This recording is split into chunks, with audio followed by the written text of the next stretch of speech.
Thank you in advance for watching this video. It's session 5 on understanding God's book as we look at my 8 interpretation rules to help us be able to confidently understand and interpret the Bible. That's the goal. And this session is about context. Context, very important. The rule of context is probably the rule that is broken the most. A sentence can be removed from its paragraph and be twisted to mean anything and everything. It happens all the time. And that's how cults are created and maintained. Let's not do that. How can someone have confidence in their interpretation of a Bible text? Well, if the interpretation fits the passage's context, even a beginner can have confidence. Everything must be understood and interpreted to the authority of the context. Examine the immediate context, the sentence in the paragraph in the chapter in the book. Context is the supreme king to understanding the passage. Context is king. Context must control the interpretation. Context can be small or huge, a paragraph or the whole Old Testament.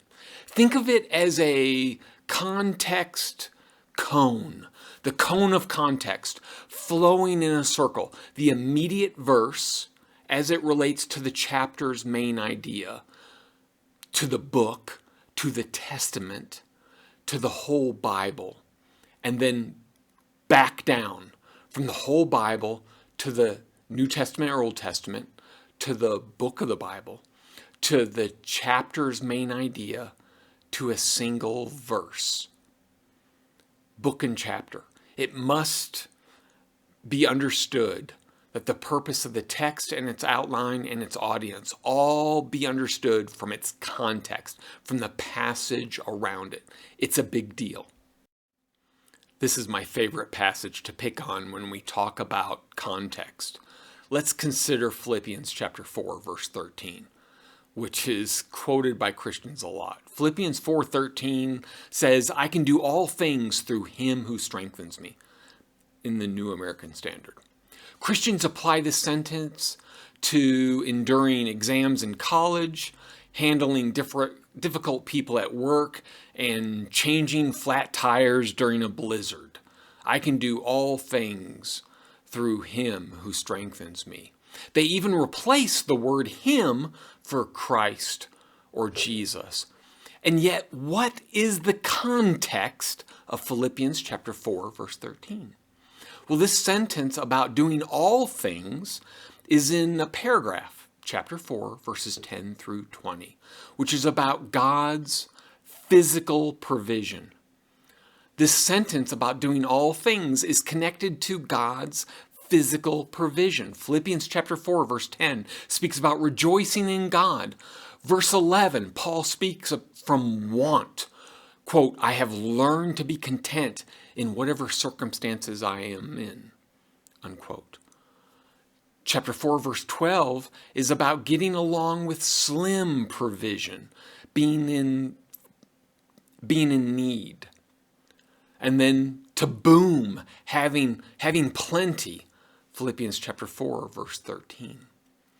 So Philippians chapter 4, verse 14 is about sharing, and verse 15 is about receiving, and verses 16 and 17 is about a gift.